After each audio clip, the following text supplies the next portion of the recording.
बढ़ते आगे, मोदी सरकार ने पेंशन स्कीम को लेकर एक बड़ा फैसला लिया है। एनपीएस की जगह नई पेंशन स्कीम का ऐलान किया गया है और इसका नाम दिया गया है यूपीएस, यानी कि यूनिफाइड पेंशन स्कीम। ये लागू होगी 1 अप्रैल 2025 से। क्या कुछ बदलाव हुए हैं, इस नई स्कीम की क्या डिटेल्स है, आइए जानते हैं कुशल से। कुशल बताइए।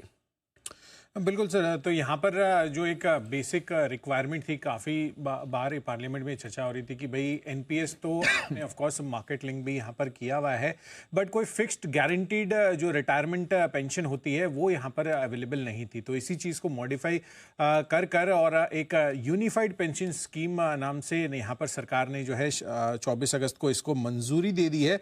और स्पेसिफिकली अगर आप देखेंगे तो यहाँ पर ये सरकारी कंपनी के लिए जो नई पेंशन योजना है, ये एक आप कह सकते हैं कि मिक्सचर ऑफ बोथ है, यानी कि जो ओल्ड पेंशन स्कीम थी और साथ ही जो एनपीएस आती हुई दिखी है, उन दोनों के फीचर्स को यहाँ पर मिक्स करके एक यूनिफाइड पेंशन स्कीम ये सरकार ने मंजूरी दी है। अब रिटायरमेंट के बाद एक फिक्स पेंशन इस स्कीम के तहत मिलती हुई दिखेगी। एंड जैसे कि आपने बताया कि 1 अप्रैल 2025 से ये लागू हो जाएगा। इनफैक्ट यहाँ पर जो कंडीशन है वो ये है कि एक तो ऑफ कोर्स जो अगर आप न्यू पेंशन स्कीम के सब्सक्राइबर हैं तो ही आप यहाँ पर इसको स्विच कर सकते हैं। और साथ ही आखिरी 12 महीने की जो एवरेज बेसिक पे है उसका 50% आपको एज ए पेंशन मिलता हुआ दिखेगा। और ये उन कर्मचारियों के लिए है जिन्होंने 25 साल या उससे ज़्यादा की यहाँ पर सरकारी नौकरी की है। इनफैक्ट यहाँ पर 10 साल की अगर आपने न्यूनतम सर्विस भी की है तो आपकी जो लेंथ ऑफ सर्विस है उसके बेसिस पे 10,000 रुपये प्रति महीना की मिनिमम पेंशन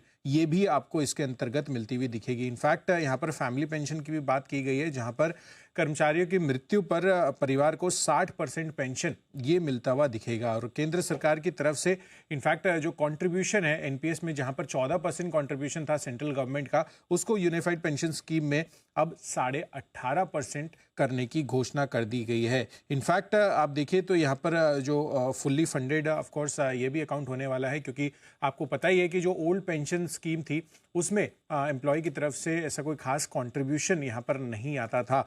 और स्पेसिफिकली यहाँ पर आपको जो एम्प्लॉयज़ हैं उनको अपना जो बेसिक और डियरनेस अलाउंस है उन दोनों का मिलाकर जो 10% हिस्सा है वो उन कर्मचारियों की तरफ से आपको यहाँ पर एज ए फंड देना रहेगा। बट सरकार की तरफ से 18.5% का अब यहाँ पर कंट्रीब्यूशन होता हुआ दिखेगा। तो ये कुछ एक बड़ी बातें हैं यूनिफाइड पेंशन स्कीम को लेकर। आप और डिटेल में इस पर पढ़ सकते हैं। एंड ऑफ कोर्स आगे आपको कॉल लेना है जो भी सरकारी कर्मचारी है कि भाई एनपीएस से आपको यूपीएस में जाना है या नहीं। ओके, तो ये है केंद्र सरकार के कर्मचारियों के लिए, राइट? करेक्ट। और उसमें भी ये है कि अब आप चाहें तो यूपीएस ले सकते हैं। उसमें आपके 25 साल से ज़्यादा की अगर सेवा होगी तो आखिरी साल आपको जो सैलरी मिली है बेसिक, उसका 12 महीनों का एवरेज का आपका 50% आपको एज ए पेंशन मिलेगा। और अगर आपकी 10 साल की सेवा हुई है तो उसके लिए अलग नहीं है। लेंथ ऑफ सर्विस के बेसिस पे 10,000 मिनिमम है पर मंथ। मिनिमम 10,000 तो मिलेगा ही मिलेगा। ये है आपके लिए नई स्कीम। पुरानी स्कीम के मुकाबले में काफ़ी बेहतर नज़र आ रही है। टॉक ऑफ द टाउन था वीकेंड पर, ये बात सही है। तो सरकारी एम्प्लॉयज़ का तो मज़े हो गए।